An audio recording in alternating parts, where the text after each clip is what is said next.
A ver. Bueno, buenas tardes a todos. Estamos aquí en el segundo episodio de Urbano Historias con el doctor Francisco y el doctor Ipiña, aquí presentes, y mi nombre, bueno, Sheila, ¿no? El día de hoy vamos a hablar de un tema que a mí me enorgullece mucho al haber sido parte de la UNAM, y yo creo que el doctor Francisco, pues él es orgulloso egresado de la facultad, y el doctor Ipiña, pues ha visitado y ha convivido mucho, ¿no?, con los de la UNAM. Entonces, me enorgullece mucho porque el tema es la UNAM y la memoria histórica en el centro histórico, ¿no? Entonces, más allá de CU, que es glorioso y demás, pues la Universidad Nacional estuvo primero en el centro histórico, ¿no? Y yo decía y comentaba que hay una frase del libro que sacó el PUEC sobre el barrio universitario que a mí me gusta mucho y que dice, bueno, para una universidad así de grande, pues un lugar así de grande, ¿no? El centro histórico, porque todas las escuelas que estaban ahí, ¿no? Jurisprudencia, medicina, odontología, las de altos estudios, y aparte la Escuela Nacional Preparatoria, ¿no? El proyecto de universidad como tal empieza con una iniciativa de Justo Sierra, que es el que primero empieza a pensar en que se deben de conformar todas las escuelas y unificarlas y hacer una sola universidad, ¿no? Empieza desde 1881, pero rechazan el proyecto y luego lo vuelve a llevar en 1907. Hasta 1910 es aprobado, ¿no?, en septiembre, y esto tiene que ver con las festividades de centenario de independencia, que es cuando aprobado, y el 22 de septiembre de 1910 pues se inaugura la Universidad Nacional de México, ¿no? Todavía no es autónoma y lleva por nombre la Universidad Nacional de México, ¿no? En ella pues se integran, ya lo decíamos, la Escuela de Jurisprudencia, la Escuela de Medicina, la Escuela de Ingenieros, la de Altos Estudios, la de Ontología, la Facultad de Ciencias Químicas también, y la Escuela Nacional Preparatoria, ¿no? Después viene la Revolución, porque si nos fijamos, pues queda establecida en septiembre, en noviembre estalla la Revolución, se atraviesa, y luego viene otro periodo para la universidad, ¿no?, que es 1920, empieza ya a dar como los grandes pasos, ¿no? Y aparte, pues deja cosas que hasta la fecha hoy todavía siguen. Una de ellas, la Feria Nacional del Libro, por ejemplo, que está desde 1924, ¿no? Y que se ha celebrado desde ese tiempo, pues en este espacio que pertenecía a ingeniería, ¿no? Y va pasando por diferentes etapas y demás, pero yo quisiera aquí hacer como un paréntesis y decir, bueno, imaginemos, no sé, en ese momento el barrio universitario que se empieza a conformar en el centro histórico, y aquí yo quisiera pues hacerles una pregunta, ¿no? ¿Cómo influye el contexto político-social en la conformación de la Universidad Nacional de México? ¿Y por qué? ¿Por qué la escuela se establece? ¿Por qué la universidad se establece en el centro histórico? ¿Por qué ahí y no en otro lado, no? Entonces, ¿cuáles son sus comentarios, doctores? Doctor Ipiña. Sí, gracias, Sheila. Bueno, para empezar a hablar del barrio universitario, también nos podemos referir directamente a las diferentes escuelas, como ya habías mencionado, que estaban ahí. Bueno, voy a tratar de una vez irlo ligando con la parte de la temática central, que bueno, pues es un poco lo que conozco más. Y bueno, me llama la atención la parte de la Escuela de Medicina. Si ustedes recuerdan o conocen, pues se encuentra ubicado en lo que era en la parte del edificio de la Santa Inquisición, en la parte donde se ubicaban los dominicos, en lo que ahorita está en la plaza, donde se conoce principalmente estos portales, el lugar donde se sacan los papeles, ¿no?, apócrifos. Entonces tenemos esta plaza que es como muy famosa, ubicada enfrente de esta iglesia de los dominicos. Y bueno, ahí vamos a encontrar en esos portales uno de los principales referentes. Tenemos la Escuela de Medicina, todavía cuando era la pontificia, en el siglo XIX, y en este lugar hay una cantina que es muy famosa. Ahorita ya no está, pero era la Cantina Madrid, que era como un lugar de reunión. Entonces vamos a empezar a tener esta relación entre la universidad y las cantinas, ¿no?, donde se genera un espacio donde muchos consideran un espacio de socialización, de intercambio de ideas, y también un espacio de ocio. Entonces la Madrid se vuelve el punto de reunión de los estudiantes que iban a la escuela de medicina en esta zona de la ciudad. Y ya más referido directamente, pues, nos vamos en esta parte del siglo XIX a ver el crecimiento. Todavía seguimos siendo una ciudad muy pequeña. Recuerden que el centro histórico pues, tiene límites muy claros, que son los ejes 1, y el crecimiento no fue tan llamativo, sino hasta el periodo del Porfiriato. Teníamos algunas colonias que apenas se estaban conformando, que tendría siendo Santa María la Ribera, San Rafael, la Tabacalera, pero el crecimiento ya se centra en la parte del Porfiriato y bueno, se genera el boom después de la Revolución Mexicana. Entonces todavía seguimos siendo una ciudad pequeña, la ciudad central, las 4 delegaciones siguen siendo lo que están enmarcando y bueno, ahí vamos a tener no solo la universidad, sino la mayor parte de las diferentes funciones y actividades y servicios que hay. Bueno, otra de las cantinas más importantes a la que voy a hacer referencia es la cantina Goya, que se encontraba muy cerca del cine Goya, ¿no? Famoso principalmente porque es mencionado en La Porra. Y bueno, termino con esa pregunta, diciendo a dónde irían los estudiantes, si se referían directamente al cine Goya o cantaban en función a la visita de la cantina.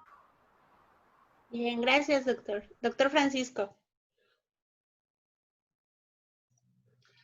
Sí, bueno, esto es muy importante. Creo que al tratar de preguntar por qué es en el centro histórico donde empiezan a emerger las diferentes escuelas que van a conformar la Universidad Nacional, creo que en estos intentos que ya hiciste referencia, Sheila, ¿no? De poder generar estos edificios y que de pronto el contexto político fue dificultando, ¿no? Esta situación. También tiene que ver que en ese momento, como bien se dice, estamos hablando no de que esta zona de la ciudad se constituyera como una zona, como lo que ahora llamamos centro histórico, sino que era propiamente la ciudad, ¿no? Entonces, la existencia de edificios que, digamos, se podrían prestar para poder llevar a cabo estas iniciativas, creo que derivan, pues, de que muchos de estos edificios, digamos, estuvieron a cargo ya de pronto de un Estado independiente y se tenía que activar ciertas posibilidades, pues, para poder proporcionar a nuestro estado naciente, ¿no? Creo que el tema da para mucho, para poderlo reflexionar de manera quizá más profunda. Este texto que planteas, que produjo el PUEC, da muchos elementos, muchas pistas, pero lo que es cierto es que fue hasta después de la etapa posrevolucionaria cuando se consolidan estas escuelas, ¿no? En la zona céntrica, en lo que llamamos ciudad histórica, creo que es más adecuado llamarlo así, pero además porque se contaba ya con una infraestructura tanto física, ¿no? La transformación de espacios que en algún momento tuvieron otro uso y que de pronto permitían o facilitaron poder impulsar, ¿no? Bajo una concepción de que nuestro Estado-nación, ¿no? Ya que había pasado por un proceso muy complejo de disputa por el centro histórico, ¿no? De pronto se posibilita que en estos edificios se puedan realizar ya una actividad formal, ¿no? Vislumbrando, pues, lo que en ese tiempo eran pues las carreras profesionales más importantes, ¿no? Creo que el enfoque que se da, pues, tiene que ver con un enfoque academicista, que también va de la mano con la posibilidad de usar estos espacios que habían también, digamos, que permitían proyectar, digamos, la grandeza de la ciudad histórica, ¿no? De la Ciudad de México. Por ahí yo sé que hubo muchas disputas incluso por definir cuál era la capital del país y en algún momento se disputaron me parece que fue Querétaro, ¿no? ¿Cuál iba a ser la capital del país? Y de pronto, pues la Ciudad de México gana adeptos, y entonces el proyecto de cómo hacer que esta ciudad realmente fuera la ciudad que representara el florecimiento del Estado mexicano, pues da lugar, ¿no? Da cuenta a que en ella también se tenían que constituir los espacios educativos, ¿no? Entonces, la Ciudad de México ya tenía de por sí una gran vitalidad, y entonces aprovechar esa vitalidad y colocar, ¿no?, la posibilidad de que los jóvenes que se formaban para dirigir al país pudieran formarse en estos espacios, pues tenía que ver con esta vitalidad que ya de por sí la ciudad histórica tenía, y creo que eso favoreció muchísimo, ¿no? Aprovechar infraestructura, aprovechar incluso la emergencia de edificios de biblioteca, etcétera, ¿no? Y además la posibilidad de que los estudiantes también pudieran vivir, ¿no?, y revitalizar la ciudad histórica. Y eso nos lleva a la segunda etapa que planteas, ¿no? La presencia de estudiantes, pues ya detonó propiamente una vida muy rica, muy cultural, ¿no? Y además, pues, que se complementaba con esta idea de que fuera los sectores que vieran plasmados, ¿no?, el logro de un sentido revolucionario, ¿no?, de reivindicación de los sectores populares, que pudieran hacer presencia en la ciudad histórica. Pues sí, sí, así como lo comentan los dos, ¿no? También creo que es importante señalar que al mismo tiempo, por ejemplo, en 1902 está la Universidad Obrera, ¿no? Y muy cerca de lo que en ese momento estaban siendo las facultades, ¿no? También esto de tener ya la infraestructura, ¿no? Pues estaba en el Carmen la Hemeroteca Nacional, tenían como muchos elementos que eran parte ya de la vida universitaria y que enriquecían, ¿no? Y también quisiera yo que, bueno, los alumnos y los interesados que nos escuchan, tomen en cuenta, ¿no? El centro histórico o la ciudad histórica, pues estaba conformada por exiliados, emigrantes, refugiados, revolucionarios, o sea, era una vida cultural muy diversa, muy rica, y los estudiantes llegaron a sumarse, ¿no? A ser parte de esto. Y yéndonos un poco con lo que decía el doctor Ipiña, pues sin duda, ¿no? Cantinas, loncherías, librerías fueron parte de esta vida universitaria, ¿no? Yo aquí quisiera citar una anécdota que pone Armando Jiménez en el libro de Gozo y Retoso, cuando dice, ¿no?, que empieza la huelga del 29 por los de Derecho, los que en ese momento era la Escuela Nacional de Jurisprudencia, y él lo narra muy chistoso, ¿no? Dice cómo era una canallada lo que se proponía, ¿no? Hacer 3 exámenes en lugar de 1, porque pues si ya pasas uno con suerte, no era lo mismo pasar 3, ¿no? Entonces van a huelga, pero aparte tiene que ver con la ley orgánica que hasta hoy rige la UNAM, y donde deliberaban, donde peleaban, donde hablaban, pues era en el Salón Madrid. Y hay un registro, ¿no? Que el Salón Madrid aporta tortas y botellas para la huelga, ¿no? Para ayudar a los estudiantes, entonces aporta tortas y botellas, ¿no? Otra anécdota que a mí me llama mucho la atención y que creo que tiene que ver con que da cuenta de la conformación y de cómo el barrio hace simbiosis con los alumnos, o sea, no queda separada la UNAM o la universidad del barrio, es esta cantina que se llamaba El Paraíso, y donde el menú, bueno, el dueño les pedía a personajes como Jaime Torres Bodet, a Luis Enrique Erro, que tenían en ese momento una revista, les pedía, ¿no? Así como que hicieran un poema y lo ponían en el menú. Entonces era parte del menú, ¿no? O sea, como que valoraba mucho lo que escribían, y entonces en el menú ponía ahí, pues, que iba a haber de menú, pero junto con un poema, una reflexión o un escrito, ¿no?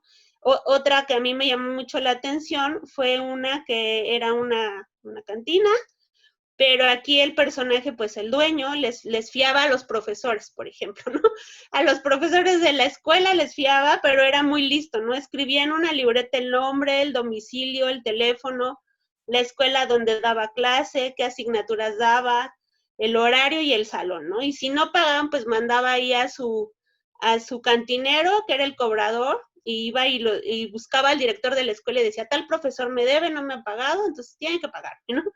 Y con los estudiantes era más, intercambiar libros, por ejemplo, por bebida, ¿no? Entonces, el señor era muy abusado porque cambiaba libros y ya luego a principio de año todos los libros que se le quedaban, pues los remataba y ya otros estudiantes podían hacer uso de estos libros, ¿no? Entonces, esta relación del centro histórico creo que hasta todavía hoy conserva, ¿no? Porque muchas de estas cantinas que sobreviven, algunas ya no, pero muchas ofrecen, por ejemplo, el menú, siendo parte de si consumes una bebida y pues entonces cuando eres estudiante, pues ahí te ayuda, ¿no? Porque ya comes y todo. También creo que queda esta parte de la memoria histórica, lo que comentaba el doctor Ipiña con el Goya, ¿no? Yo leo siempre y veo que siempre refieren al cine, otros a la cantina y bueno, a ciencia cierta no sabemos, ¿no? Pero qué rico echarte un Goya cuando estás ahí en pleno, ¿no? Porque sí refieren mucho, el cine Goya estaba muy cerca del Carmen, de la Escuela Nacional Preparatoria y demás, y decían, bueno, el Goya viene por el cine, porque era cuando se iban, el Cachún era por si una chava los acompañaba, porque era sí había ya mujeres, eso sí quiero enfatizarlo, la universidad sí quedó abierta para mujeres, ¿no? Y la Escuela Nacional Preparatoria también recibió, pero eran las menos, ¿no? Entonces sí era otra forma sin duda. Y creo que también, por ejemplo, esta relación se sigue viendo. Hay placas en el centro histórico, ¿no? Que dicen, aquí estuvo la escuela. Entonces es bien importante, más cuando estás estudiando arquitectura o cuando vas leyendo la ciudad, voltear un poquito hacia esas placas, voltear a ver qué te está diciendo. Y pues sí, no olvidar que la universidad se debe al pueblo, ¿no? Y que esa conformación que tenemos universidad-pueblo, pues no debemos de aislarnos, o sea, debería de seguir, ¿no? Porque estos edificios pues siguen dando cuenta de lo que en algún momento fue este barrio con todas estas referencias históricas y memorias, ¿no? También queda por ahí Santo Domingo, que tiene esta parte de los escribas y pues no es una casualidad que estuviera casi o muy cercana a la escuela de jurisprudencia, por ejemplo, ¿no? O las librerías, yo decía la Porrúa, que está desde hace pues bastante tiempo y que sigue y que es una referencia también, ¿no? Entonces, creo que aquí hay una pregunta que me gustaría hacerles. ¿Por qué ustedes creen que es necesaria la integración del barrio con la universidad? Y no sé si ustedes tengan alguna anécdota o tanto propia o de este tipo con esta relación que hace la universidad con el barrio, en el caso de la UNAM, bueno, en ese momento, pero que a nosotros no, somos de la UAM, del Politécnico, de la UNAM, y que creo que sí es necesaria esa relación. Doctor Francisco. Ok.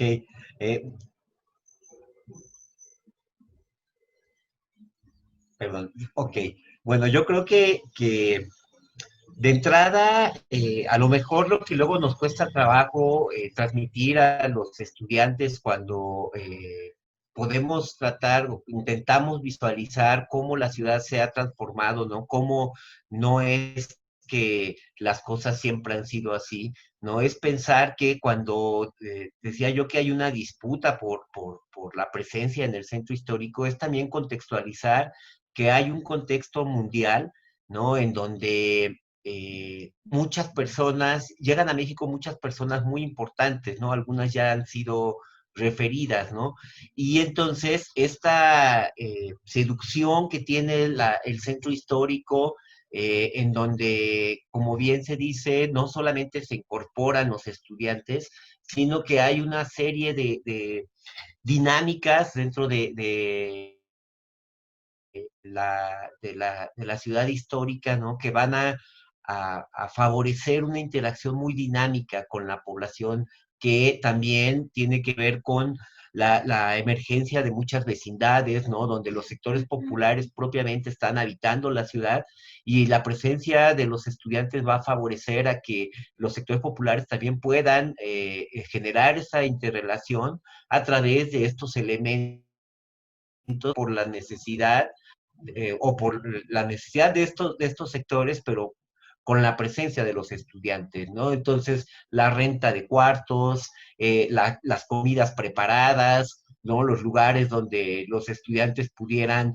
realizar sus tareas, hacer sus tesis, ¿no? Que es esta presencia de la Plaza del Estudiante. Entonces, todas estas actividades, los estudiantes rentaban cuartos, ¿no? En los edificios que eran vecindades, pero que se disponían, pues, a abrir los espacios para que los estudiantes pudieran vivir ahí, y toda esta vida nocturna que detonaba, ¿no? A partir de la presencia estudiantil, pues era muy, muy dinámica y muy rica, ¿no? Entonces, cuando hablamos de un contexto mundial, pues hay que pensar que estamos en un periodo también de mucha efervescencia en el mundo, donde la Ciudad de México está haciendo también, o está trayendo también a muchos intelectuales de otros países pues que se incorporan también a estas lógicas en la ciudad histórica, ¿no? Entonces, no es casual que por ahí en los edificios emblemáticos existan vaya generándose esta presencia de los muralistas, ¿no? De las personas que están también en el ámbito artístico y que están influyendo, ¿no? A la dinámica de la comunidad universitaria, ¿no? Entonces creo que por ahí hay muchos elementos que imaginar que la escala de la ciudad no es esta ciudad que conocemos ahora, sino que propiamente se está llevando a cabo, sobre todo en la zona céntrica,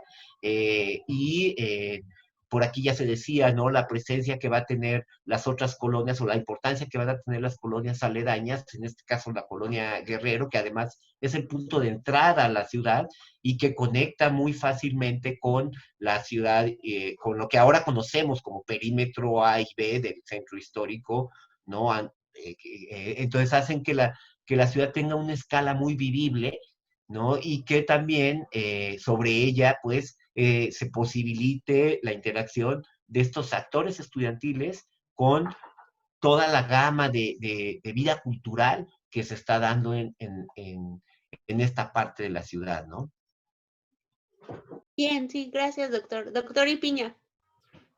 Y en esta parte es bastante rico lo que viene siendo la convivencia que se da entre el barrio y la universidad.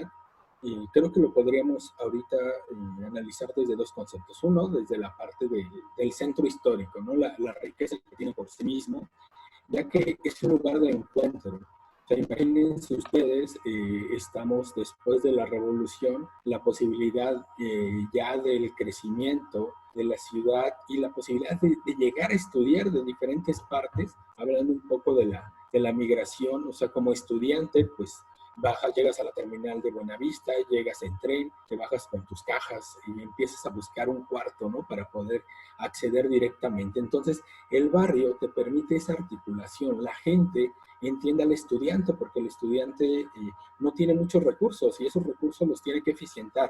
Para eso sirve el barrio y siguiendo un poco el contexto, algo que me llama la atención y me regreso un siglo antes, es que la pulquería es el elemento central de encuentro de los grupos indígenas, de los mestizos, de los negros, porque era el lugar donde vendían una bebida alcohólica muy, muy económica, pero también lo que hacían en las pulquerías era ofrecerte la botana. La botana aparece en estos lugares de encuentro, entonces podías tomar un pulquito y eso lo hacía bastante agradable porque había una eficiencia de dinero. Esa costumbre fue permeando y ya a finales del siglo XIX, ya cuando entra la cerveza y cuando ya se abre un poco más la posibilidad de acceder a más bebidas, pues se sigue usando o se sigue implementando dentro de las costumbres, cosa que le agradó a la mayoría de los estudiantes porque pues con la misma cantidad de dinero podrías tomarte una cerveza, podrías tomar una bebida, pero aparte podrías comer en un lugar.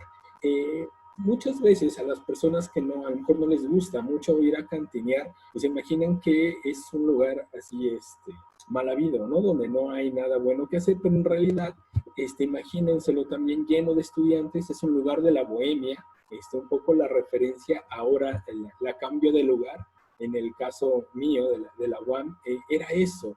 O sea, si ustedes van a la UAM Azcapotzalco, exactamente en la parte de atrás de la UAM, vamos a encontrar estos lugares, las cocinas económicas durante el día, donde muchas veces estas familias eficientaban, vendían comida para trabajadores y alumnos de la UAM, vendían o rentaban los cuartos para que los mismos alumnos estuvieran ahí, y ya tras cortina pues se vendía cerveza. Entonces es un lugar de encuentro. Ahora imagínense una universidad donde tienes varias disciplinas, entonces era bastante rico llegar ahí porque empieza el debate, ¿no? Entonces de pronto nosotros que éramos de arquitectura terminábamos hablando de Humberto Eco, estábamos hablando de otros autores con los de ciencias sociales, los de sociología de la UNAM, o empezábamos a entrar en debate con los ingenieros civiles, y bueno, era toda una fiesta, ¿no? Alrededor, ¿no? Hay un patrimonio etílico bastante interesante que rodea las universidades, donde muchos de estos elementos y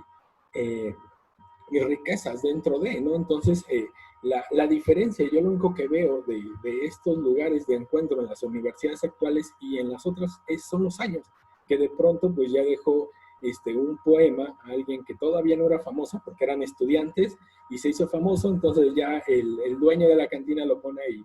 Entonces dejan empeñados algún dibujo, alguna perspectiva, y si en algún momento pega, pues me imagino que el dueño debe tener cientos de esos que nomás no se volvieron famosos, pero fue como parte del pago de, ¿no? Entonces, es otra dinámica. La gente que cohabita con los estudiantes y vive y trabaja y convive con ellos, pues tiene estas dinámicas de entender esa necesidad, aprovechar. Hay una situación de mutua ayuda, donde ellos empiezan a crecer junto a la universidad y se vuelven parte de una como enorme familia, ¿no? Donde el conocimiento, aunque pareciera que es el fin último, tiene que ver mucho con la convivencia que se da dentro de estas zonas. Entonces, eso es la belleza del centro histórico, que recibe a inmigrantes, así como dice Paco, no solamente a estudiantes, sino vamos a tener diferentes grupos sociales y todos podrían entrar. La cantina se vuelve un lugar democrático, no importa, mientras tengas dinero para pagar una cerveza, es bien aceptado. Actualmente un godínez que puede convivir tranquilamente con el señor que recoge la basura, con un estudiante, con un político que salió porque tiene resaca y se va a preparar una bebida. Entonces es un lugar de encuentro bastante rico, es un lugar que infiere directamente relaciones personales y otro tipo de convivencia, ¿no? Un poquito más centrada en función al alcohol.